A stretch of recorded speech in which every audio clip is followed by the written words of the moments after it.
Welcome, everyone, to the NoDQ.com live recap of Monday Night Raw for May 12th, 2025. We are coming off the Backlash Premium Live event. Shout out to everybody watching, whether it's live or on demand. I very much appreciate your viewership and support. Now, before we get to the Raw recap, my thoughts on Raw, I would like to offer my condolences to the family and friends of Sabu, who unfortunately passed away a day or two ago.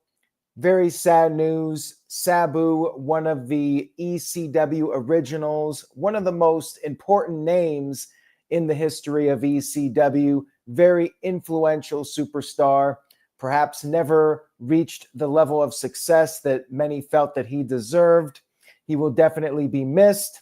Sabu, certainly an unforgettable performer, one of a kind. RVD was one of a kind, is one of a kind. Sabu was definitely one of a kind as well. Now, let's talk about Raw. We had our arrivals, everybody showing up. CM Punk came to the ring for a promo to address his return last week and talk about the situation with Paul Heyman and Seth freaking Rollins. Punk said he was mad at himself because this wasn't the first time Paul Heyman stabbed him in the back. Punk did, in fact, bring up 2013, which WWE conveniently left that turn out of the video package leading up to WrestleMania, making sure everybody forgot about that one. Punk said that he thought they had grown as human beings, but then Jey Uso did warn Punk about Heyman. Punk said he was going to get his hands on that fat little snake, and then Paul Heyman showed up, but he was not alone. He had Seth Rollins and Braun Breaker out there. Rollins got on the mic, said that Punk made Heyman's life hell on the road to WrestleMania. Rollins said that Punk has been gaslighting everyone by saying Heyman was the betrayer. Rollins called Punk human excrement.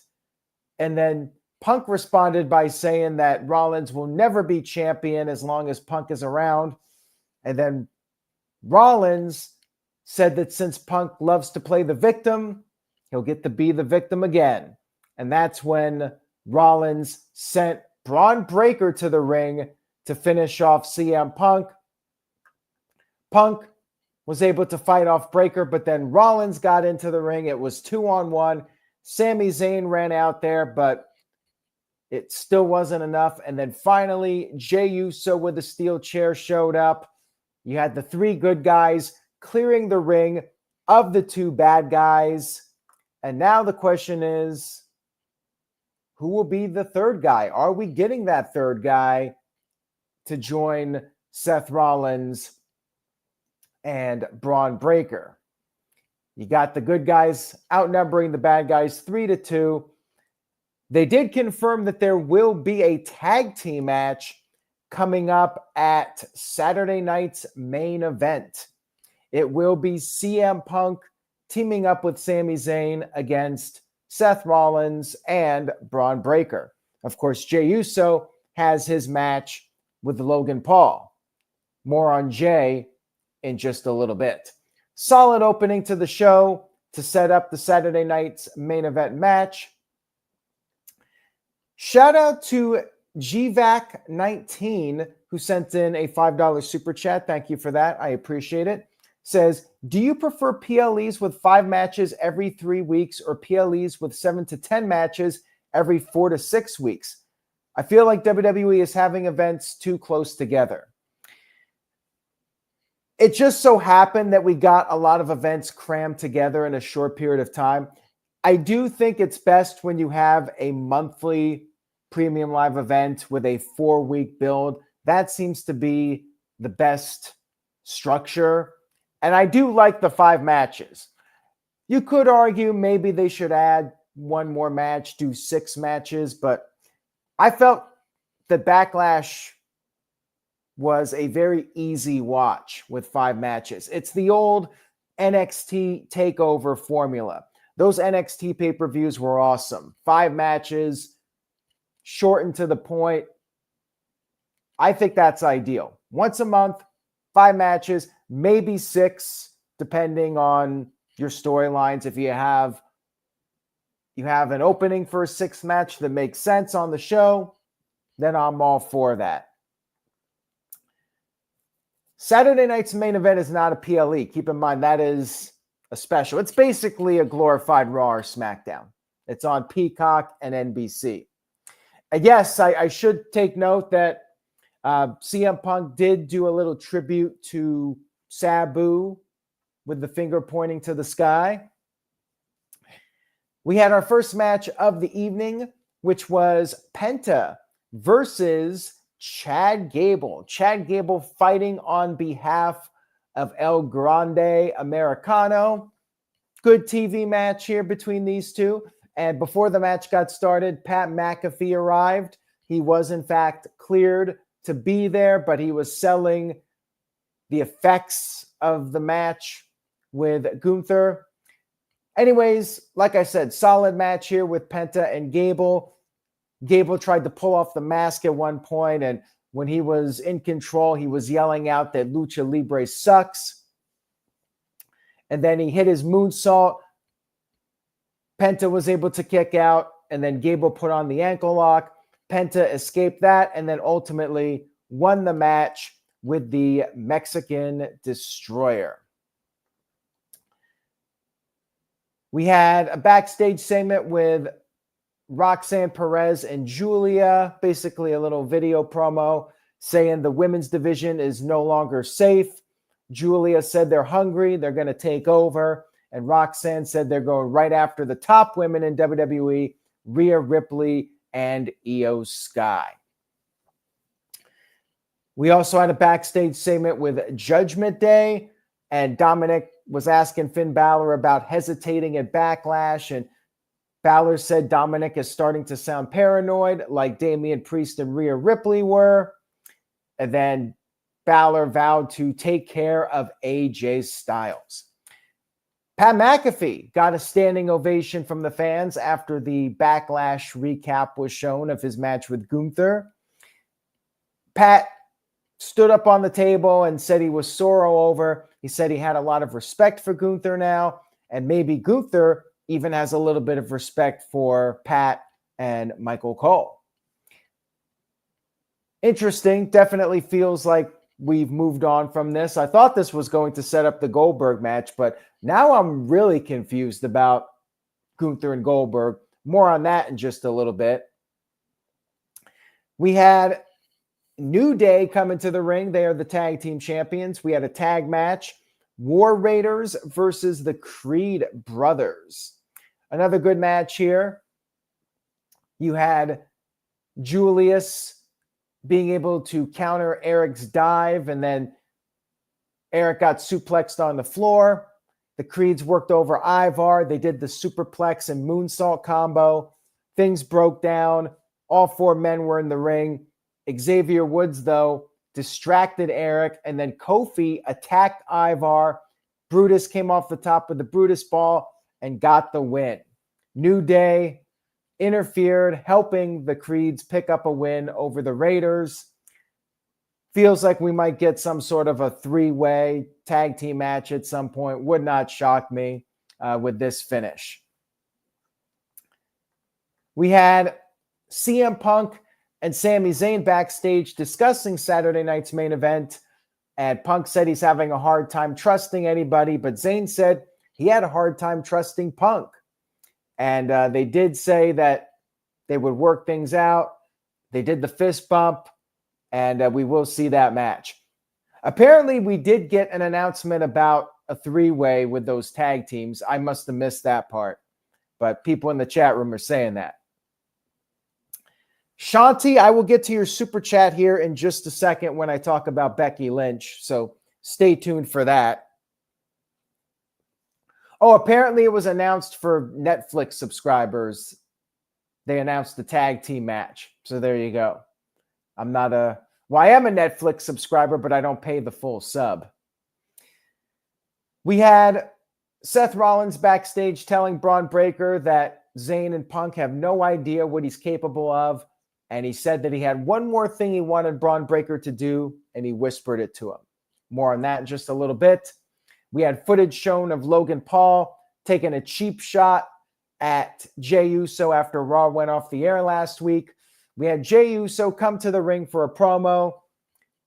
Big ovation for him. He even did the encore yeeting. But then he was interrupted by Gunther. Jey was out there to talk about Logan. Crowd was chanting, "You tapped out" at Gunther. And Gunther said that he understands the pressure on Jey Uso. However, Gunther feels that Jey is not a natural champion, and then revealed that the winner of Jey and Logan Paul will be facing him in about a month. In fact, the exact date is not Money in the Bank, but they are doing it on the Raw after Money in the Bank. Very interesting. June 9th in Phoenix, Arizona. I wonder why they're doing this title match on Raw. I'm not sure if this has anything to do with AEW or not, but it's interesting timing because we do have Double or Nothing in Phoenix coming up Sunday before Memorial Day, which is, about 2 weeks before that show in Phoenix. Is WWE just trying to get people in the area, fans, wrestling fans, to buy the tickets for Raw instead of Double or Nothing? I don't know, but I'm a little surprised. Maybe WWE feels like Money in the Bank is a draw on its own, and the two Money in the Bank matches can carry that show, and they can do the title match on Raw. Who knows? But yeah, interesting. And also, as I said earlier, are we getting Gunther versus Bill Goldberg? How are they booking this match? Is Gunther really going to lose again to Jey? The only way I could see that happening is if Goldberg interferes and costs Gunther the title. Otherwise, I'm very curious about what's going on here, because I really don't see Jey losing the title this soon. He's definitely not losing to Logan Paul. And I still am not convinced he's losing it to Gunther. So very interesting. I'm really curious about this one. Was not expecting this direction. And they basically blew off Logan and Jey. I mean, they're doing the match, but it's like, come on. We know Jay's not losing the title at this point. Yeah, it's basically just filler for Saturday night's main event. Let's be real here. We had Jackie Redmond interviewing Ludwig Kaiser about Ludwig's lack of a presence on WWE TV as of late. And then they just blew that off because we found out that Braun Breaker had attacked Jey Uso backstage after Jey's segment with Gunther. So again, they're teasing something with Jey and Seth Rollins. I mean, this was clearly to set something up with that. But yeah, I have to feel like Jey is winning against Gunther. I don't know if this means a Bill Goldberg interference or what, but yeah, I'm a little surprised by all this. We had Finn Bálor versus AJ Styles. I don't think they've scrapped Goldberg, by the way. Finn Bálor versus AJ Styles. Good match here. Definitely a good match. It was back and forth. It felt like the crowd was not really into it all that much. This show was in Louisville, Kentucky. Not one of the better Raw crowds, I will say that. They did pop. They obviously popped for Jey Uso, and they did react to certain things, but I felt like they were quiet for a good part of this show, and I do feel like it hurt the show a little bit. This was a competitive match, and you did have the interference from JD McDonough and Carlito. They were getting involved. Styles was trying to get rid of them. Balor was able to kick out of the Styles clash.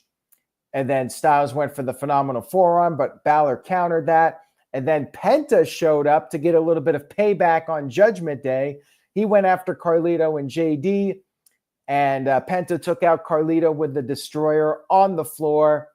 And then Styles was able to finish off Balor with the phenomenal forearm, and he got the 1-2-3 victory. No surprise here. I mean, they've already teased Styles versus Dominic for the championship. And no Dominic in this one. It was just Carlito and JD trying to help out. WWE did air a very classy video for Sabu. It was basically a slideshow with some sad music, but they had Michael Cole talking about Sabu. I thought that was very classy to do that. Sabu definitely, as I mentioned earlier, very influential star, part of ECW and that whole revolution.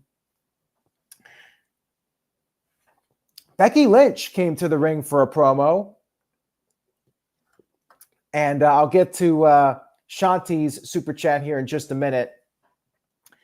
Becky talked about how it was actually Lyra Valkyria who was beaten at Backlash.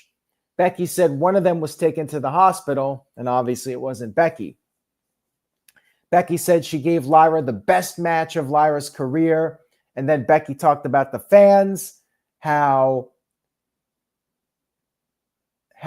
she was manipulated by them.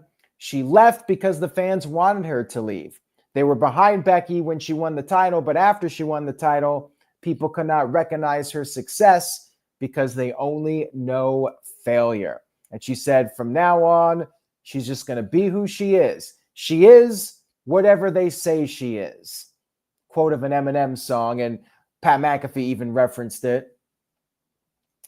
She said that the women backstage, they're going to finally know what it's like to be held down by the man. The promo was all right, but yeah, it's not, she doesn't have that delivery that John Cena has. It did come off like her version of John Cena's promo, only not as good, not nearly as good as John Cena's promos. Shanti sent in a $5 super chat. Thank you for that, Shanti. I appreciate it. Shanti says, Becky Lynch and Charlotte both feel like they are doing the same storyline. Yes, and I feel like Becky's doing a very similar storyline to John Cena, coming out there and trying to say, you people, you turned against me, blah, blah, blah. It just doesn't really feel authentic. Like the crowd was so happy for Becky to be back. This turn was not organic at all. And they were doing the what chants at her. And you could say, well, Becky's getting heat in that regard. But I feel like the crowd typically chants what when they're bored with the promo. Not that they're, oh, we think you're a good bad guy or bad girl. We just don't find this promo to be very entertaining. So we're entertaining ourselves with the what chants. That's kind of the vibe I got for this. And I'm sure, again, people are not going to like the Louisville crowd because the little noise they did make, they were chanting what. And there's definitely a lot of fans that absolutely loathe the what chant at this point and have for years, quite frankly. We had a little video from Rusev, and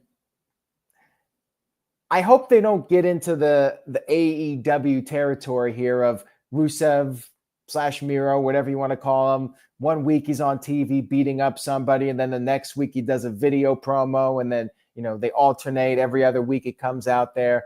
Almost feels like they don't really have a concrete plan for him.